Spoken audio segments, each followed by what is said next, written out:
Hello everybody, my name is Eric. With me today is Cholico Cigar, and we are about to pair with Mexican coffee. You're watching Oakland Tobacco Net.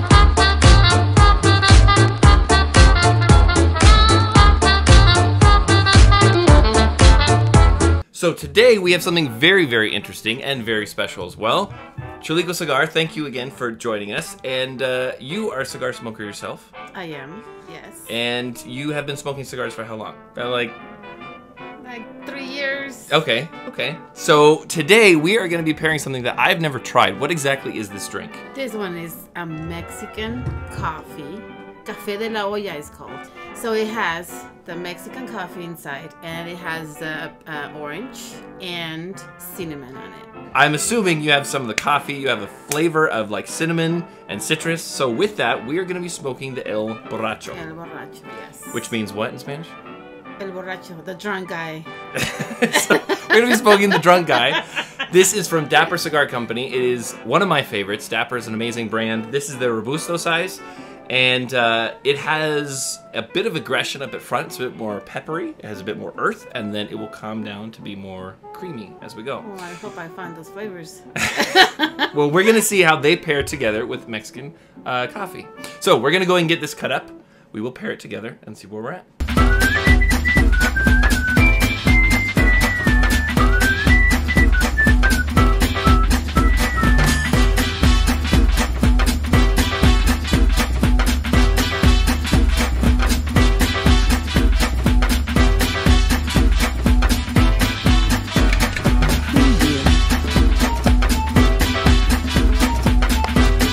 I don't know, I would say like dark earth, almost like a musty earth, but then there's like pepper and a little bit of sweetness on the back end. I haven't tasted sweetness yet. Not yet. So would you say from first trying this cigar, because this is the first time you've had the Borracho San Andreas. So this is a Mexican San Andreas. Typically Mexican San Andreas is a bit more aggressive up front, and sometimes they have more like cocoa notes, chocolate notes, so we'll see how we get into that. The main experiment I want to see is, because Mexican coffee, is it traditionally strong as well, or does it depends on? It is really strong, yes. Yeah? Yes. And I suppose we'll see if it can stand up to the Borracho. So what I'd like to do is let's go ahead and take a sip of the coffee and get an impression of that. You have to hold it like this, look. Okay. Like that. Move this out of the way. All right.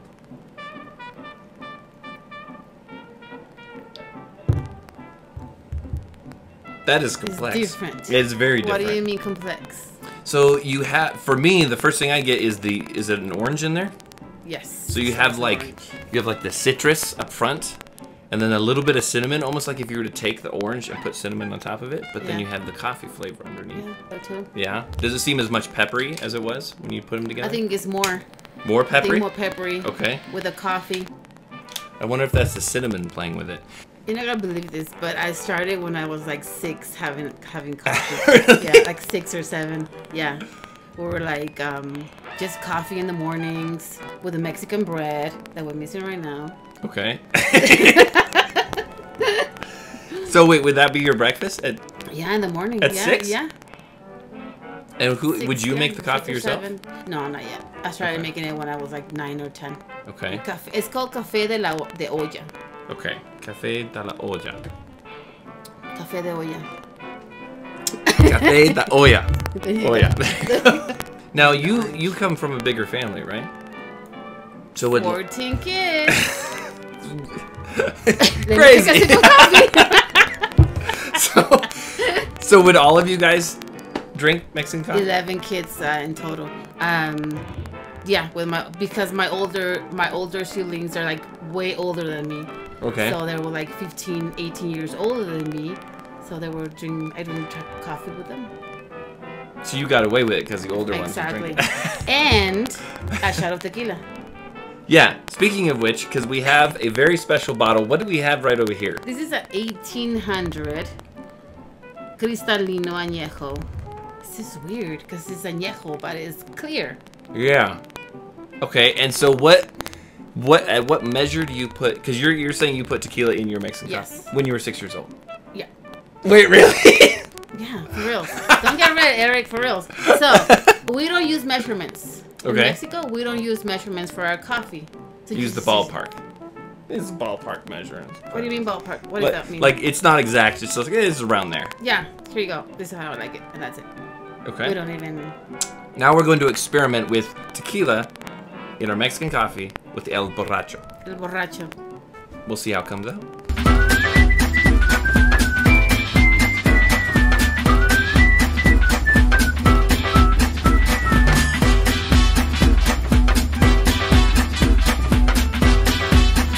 Now, do you traditionally, when you put tequila in the coffee, do you traditionally serve it hot? Traditionally serve it hot, or you can also do it iced. Café de la olla with tequila is pretty good too. Oh, because you're making it in a big pot. Yeah, in a big pot, okay. Yeah. For everybody, like the whole coffee. family. Okay. So it's a community thing. It's not Yes. something you enjoy by yourself. No, It's for a no, bunch yeah. of people. Okay. Yeah. So this is with tequila in it.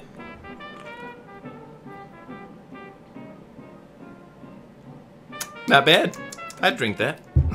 Yeah. But I think it needs more tequila. Maybe so. We should try another measure of it. Another measure. Yeah. Another ballpark pour. Oh, much better. Oh. It's got a kick to it. So it seems like when you add tequila to it, and then you still have that cinnamon, I'm definitely getting more pepper, kind of like you were saying, and that like Yes. musty earthness from it. But it goes pretty well. The Borracho can actually stand up to something like this. Yeah, you can still taste the cigar, the flavor, everything on it. Yes. Yeah. So what, do you remember what was the first cigar that you had? Premium cigar. I think it was like 14 years ago when I used to work as a caregiver. Okay. And this guy used to tell me at the end of my shift, he's like, "Hey, Cecilia, grab a cigar," and I'm like, "What I want a cigar for? You know, for what?" So one day I got really drunk and I'm like, I wanna try the cigar. I had like 20 of them already, so I'm gonna. Yeah. That he just kept giving you? Yeah. Okay. Yeah.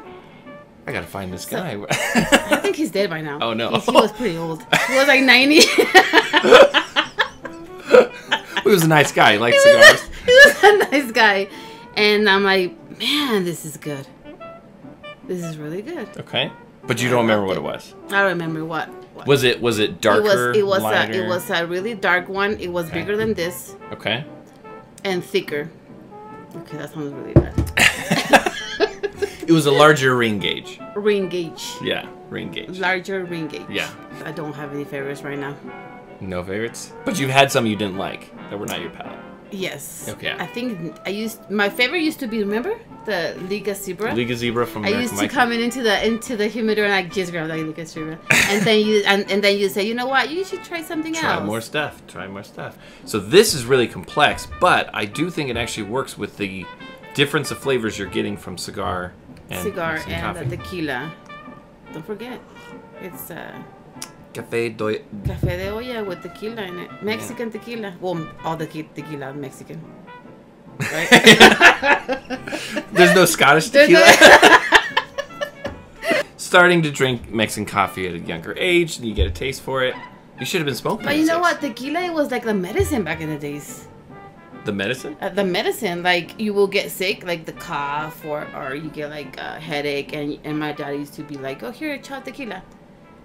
We should have that here in the States. Yeah, I know, huh? So I will get better, but when I grew older, I will pretend to be sick just to have a shot of tequila. No bueno.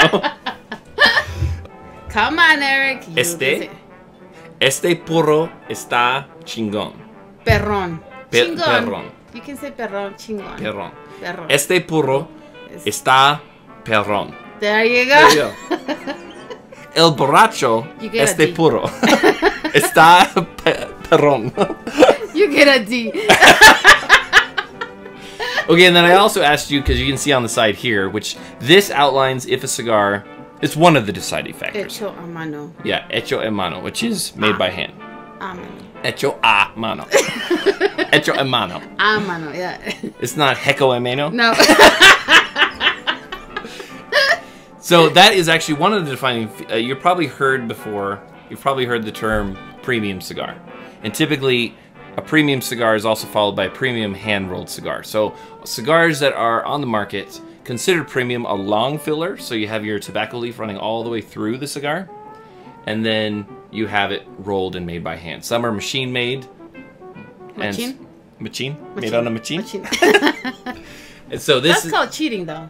It is cheating, or it's actually called cheap. Right. And then there's something called a Cuban sandwich. A Cuban sandwich is where they take a few leaves to go all the way, and then they fill it with chopped filler. So you have a little bit of long filler and a little bit of chopped filler. So that's really like a not expensive cigar? No, it's typically like $3 for it. It's like an in-between machine and that. I'm getting the hiccups. Too much, no bueno. And now what we're gonna do is we're gonna smoke the cigar and we're gonna shoot this entire cup.